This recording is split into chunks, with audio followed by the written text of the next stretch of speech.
এখন তো আমার উচিত জিজ্ঞাসা করা যে আমার দায়িত্বটা কি, আমার কাজটা কি, আমার কাজটা কি।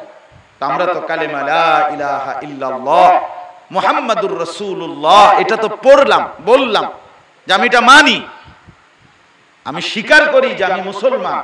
আমি নিজেই বলতেছি ভাই আমি মুমিন, আমি মুসলমান। তো আল্লাহ বলে তুমি বলতেছো তুমি মুসলমান, তো এখন তুমি ইসলাম গ্রহণ করতে আপত্তি কিসের? তুমি বললা তুমি আল্লাহর উপরে ঈমান আনছো, তুমি বললা লা ইলাহা ইল্লাল্লাহ বান্দা, এই জন্যই তো তোমারে নামাজ পড়তে বললাম। তুমি যদি বলতা আমি বেঈমান, তোমারে কোন ছাগলে বলতো? তোমার মতো ছাগলেরে না বললে কি হইতো? তোমার মতো অপদার্থকে না বললে হতোটা কি?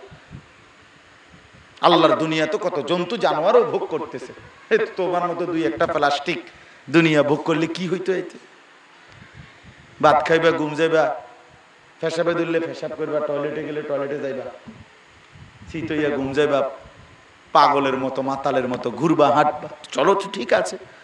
কিন্তু তুমি না বলতেছো তুমি মুসলমান, তুমি তো বলছো তুমি মুমিন।